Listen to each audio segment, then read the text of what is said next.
शिवाय नमस्तोभ्यम हर हर महादेव। पूज्य गुरु जी के श्रीमुख से बैतूल में माँ ताप्ती शिव महापुराण कथा चल रही है। आज कथा का तीसरा दिन है। आज की कथा में गुरु जी ने जो भी नए उपाय, जानकारी और पत्र पढ़कर सुनाए हैं उनके बारे में आज इस छोटे से वीडियो में बताने वाली हूँ, तो वीडियो को आखिरी तक देखते रहें। आज की कथा में गुरु जी ने बताया, जितना हम शिव मंत्र का जाप अपने मुख से करते हैं, हमारे मुख की शुद्धता उतनी ही बढ़ती चली जाती है। अगली जानकारी, गुरुजी कहते हैं, जितना सुंदरता हमें शिव भक्ति करने से प्राप्त होती है, उतनी तो हमें पार्लर जाने से भी नहीं मिलती। क्योंकि माँ ताप्ती ने शिव जी का तप किया और शिव जी से वर मांगा, मुझे आप जैसा सुंदर बना दे। और शिव जी ने अपना सबसे सौंदर्य रूप माँ ताप्ती को प्रदान किया। माँ ताप्ती बहुत अधिक सुंदर हो गई। आज की कथा की अगली जानकारी, हमारा धर्म कहता है, गंगा की 100 डुबकी, यमुना जी का पान, नर्मदा जी का दर्शन और माँ ताप्ती का केवल नाम मनुष्य को तार देता है। आज की कथा की अगली जानकारी, सभी लोग ताप्ती शिव पुराण से सीखें।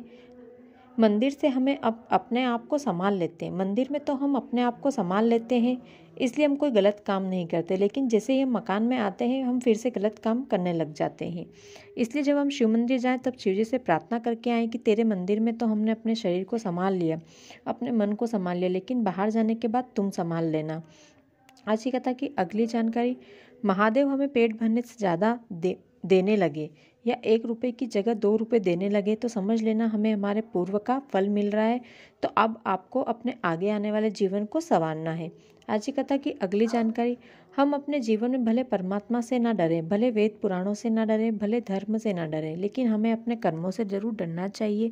क्योंकि कर्म का भोग तो भगवान को भी भोगना पड़ता, तो हम कैसे बच सकते हैं। आज की कथा की अगली जानकारी, जब महिला सुबह उठकर अपने घर में झाड़ू लगाती है तो उसको लक्ष्मी कहते हैं, और दूसरी जो रोड पर झाड़ू लगाती है उसे दूसरी लक्ष्मी कहा जाता है। यदि आप किसी शुभ काम के लिए जा रहे हैं और यदि आपको रास्ते में झाड़ू लगाने वाली मिल जाए, तो आपका वो काम पूरा होकर ही रहता है, उसे शुभ माना जाता है। यदि घर की महिला घर में झाड़ू ना लगाकर किसी और से झाड़ू लगवाए, तो उसे घर में लक्ष्मी नहीं टिकती है।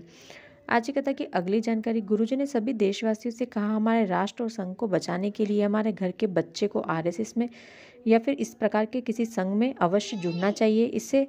इसके आगे गुरुजी कहते हैं, स्कूल में पढ़ने वालों को दूसरों से माल कैसे निकलवाना है ये सिखाया जाता है, और गुरुकुल में राष्ट्र और राज्य और धर्म की रक्षा कैसे करनी चाहिए ये सिखाया जाता है। स्कूल में और गुरुकुल में यही अंतर होता है। स्कूल में पढ़ने वाला नौकर बनता है और गुरुकुल में पढ़कर निकलने वाला राजा बनता है।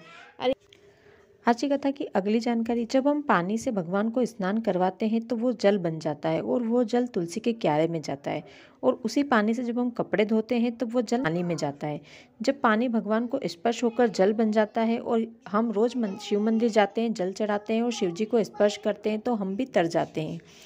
आज की कथा का पहला पत्र जो गुरुजी ने पढ़कर सुनाया, उसमें अभी शर्मा जी ने लिखा है। वो बैतूल से हैं और वो दूसरी कक्षा में पढ़ते हैं। मैं रोज़ मंदिर जाता हूँ और रोज़ जल चढ़ाता हूँ। जब से मैंने जल चढ़ाना चालू किया, उस दिन से मेरी माँ ने मुझे मारना बंद कर दिया। मैं शिव कृपा को मान गया, मुझे शिव जी ही बचा रहे हैं। इस पत्र को पढ़कर गुरुजी को खूब हंसी आई और गुरुजी ने सबके साथ इस पत्र को पढ़कर सुनाया। आज की कथा का दूसरा पत्र, जिसमें लिखा था, गुरुजी मैं 1 साल से आपकी कथा सुन रही हूँ, आपको गुरु माना है।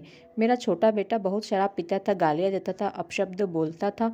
फिर मैंने उससे शिवजी पर जल चढ़वाना चालू किया और उसकी पत्नी ने पशुपति व्रत किया। मेरे बेटे ने शराब छोड़ दी और सभी से अच्छे से रहता है, अच्छे से बात करता है। मेरे बेटे को पथरी भी हो गई थी और वो उसके बाद उसे जल चढ़ाता था, जल झेलकर पीता था, बेलपत्र चढ़ाता और औषधि मांगकर खाता था, और बाबा ने उसकी पथरी भी खत्म कर दी। आज की कथा का तीसरा पत्र स्मिता ने बोरदेही से लिखा है। वे लिखती है, मेरी शादी को 14 साल हो गए, मुझे कोई संतान नहीं थी। मैंने आपकी कथा सुनना शुरू किया, आपका बताया पशुपति व्रत भी किया और साथ ही सफ़ेद आंकड़े की जड़ वाला उपाय किया। बाबा ने मेरी सुनी, गोद भर दी और मुझे 2 पुत्र रत्न की प्राप्ति हुई। बाबा ने मुझ पर कृपा करी और मैं अपने बच्चों को लेकर इस कथा में धोग लगाने आई हूँ। आज की कथा का चौथा पत्र रेणु जी ने लिखा है। वे लिखती, गुरुजी मेरे पति का एक बार एक्सीडेंट हो गया था और उनका घुटना टूट गया था। डॉक्टर ने ऑपरेशन किया, उसके बाद हमने आपके बताए बहुत सारे उपाय किए और वो ठीक हो गए। लेकिन इसके बाद एक बार फिर से वह घर में गिर गए और उनका घुटना फिर से घर में गिरकर टूट गया। पैर के 2 हिस्से हो चुके थे, पैर टूट चुका था। डॉक्टर ने प्लेट लगाकर मेरे पति का ऑपरेशन किया और कहा कि आपके पति 6 महीने बिस्तर पर ही रहेंगे और उसके बाद भी वो चल सकते हैं या नहीं चल सकते हैं, इसकी कोई गारंटी नहीं है। तो हम घर आ गए और तब से मैंने शिवजी पर जल चढ़ाती, बेलपत्र चढ़ाती, जल झिल कर लाती, बेलपत्र औषधि मांग कर लेकर आती और अपने पति को देने लगी। जहाँ डॉक्टर ने 6 महीने की कहा था, बाबा ने मेरे पति को 3 महीने में ही खड़ा कर दिया और आज इस बैतूल में हो रही कथा में मेरे पति सेवा दे रहे हैं। आज की कथा में गुरुजी ने अपनी आगे आने वाली कथा की जानकारी दी है। अगली कथा गुरुजी की 23 दिसंबर से 29 दिसंबर तक college ground, camp road, Malegaon, Nashik, Maharashtra में होने वाली है।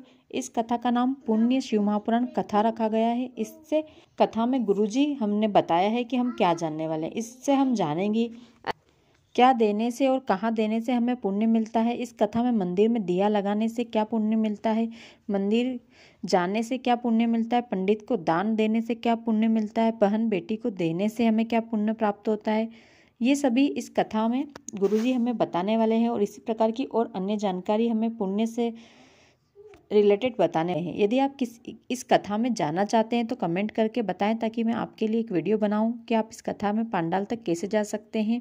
और साथ ही चैनल को सब्सक्राइब कर लें और नोटिफिकेशन बेल को क्लिक कर लें ताकि जब भी मैं वीडियो अपलोड करूं आपको नोटिफिकेशन मिल जाए और आप वीडियो देख पाएँ। आज के वीडियो को ज़्यादा से ज़्यादा शेयर करें ताकि जो भी आज की कथा ना सुन पाए हो वो इस वीडियो को देखकर आज की कथा का रसपान कर पाएँ।